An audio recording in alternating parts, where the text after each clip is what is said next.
In the quiet village of Elder Hollow, nestled deep within a circle of ancient woods, lived a curious little boy named Thomas. He had tousled black hair, eyes full of wonder, and a heart brimming with questions. Unlike the other children, who spent their days chasing frogs and flying kites, Thomas preferred to wander the edge of the forest, sketching strange trees and listening to the wind whisper through the branches. The villagers always warned the children never to go deep into the forest. "There's something in there," they'd say in hushed tones. "A creature," others whispered, "one that watches and waits." But Thomas wasn't afraid. He didn't believe in bedtime monsters or ghost stories. What frightened him more was not knowing. And so, one misty afternoon, while the sky wore a soft gray and the wind sang in secret notes, Thomas stepped beyond the boundary of what was known. He wandered deeper than he ever had before. The trees grew taller, their twisted branches blotting out the sun. Moss covered the stones like green velvet. Strange flowers glowed faintly in the undergrowth. Thomas felt his heart beat faster, not in fear, but in excitement. Then he heard it, a low rhythmic breathing, not his own. Turning slowly, Thomas came face to face with a creature unlike anything he'd ever seen. It was large, with fur that shimmered like moonlight and eyes that glowed softly blue. Its body looked like it had been stitched together from shadow and wind, and yet, there was nothing threatening in its stance. They stared at each other. The creature lowered its head, not to strike, but to listen.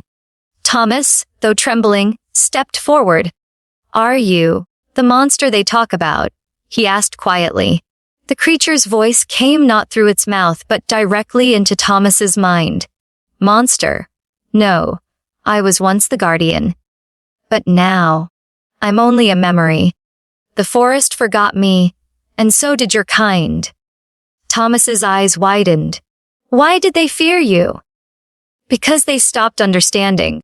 They stopped asking questions. And when people forget what they once respected, they begin to fear it." Thomas sat beside the creature, the two of them surrounded by ancient trees and fading light. The creature told him stories of the forest, how it once worked with the villagers, how its magic healed, guided, and protected. But over generations, people grew impatient, greedy, and proud. They stopped visiting the forest. They cut trees without permission. They hunted what should not be hunted. Soon, the creature said, they feared what they'd rejected. So I stayed away. Alone. Thomas's heart ached. "But you're not evil," he whispered. "No child is born fearing the dark," the creature answered. "They are taught to." Thomas returned every day after that, bringing berries, bread, and even a lantern to light the twilight. He listened more than he spoke.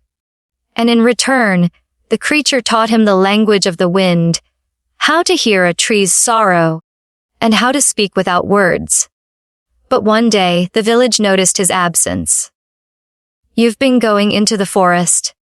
his mother asked in horror. When he told them what he'd seen, what he'd learned, they called it fantasy. Lies, madness. They marched to the woods with torches and fear in their eyes. Thomas ran ahead, pleading with them not to hurt the creature. But it was too late. They never found the creature. It had vanished into the mist like a sigh. Only Thomas could hear the soft whisper in his mind. "You saw me. That is enough. One who remembers is all I need." Years passed. Thomas grew up, but he never forgot. He became the village storyteller, the protector of the woods, and eventually, the one who taught his own children not to fear what they don't understand. And every so often, on foggy evenings, he would stand at the forest's edge and feel a soft warmth in the air, like an old friend watching over him. Moral of the story: fear often comes from misunderstanding. But courage and kindness can break that fear and bring forgotten truths back to life.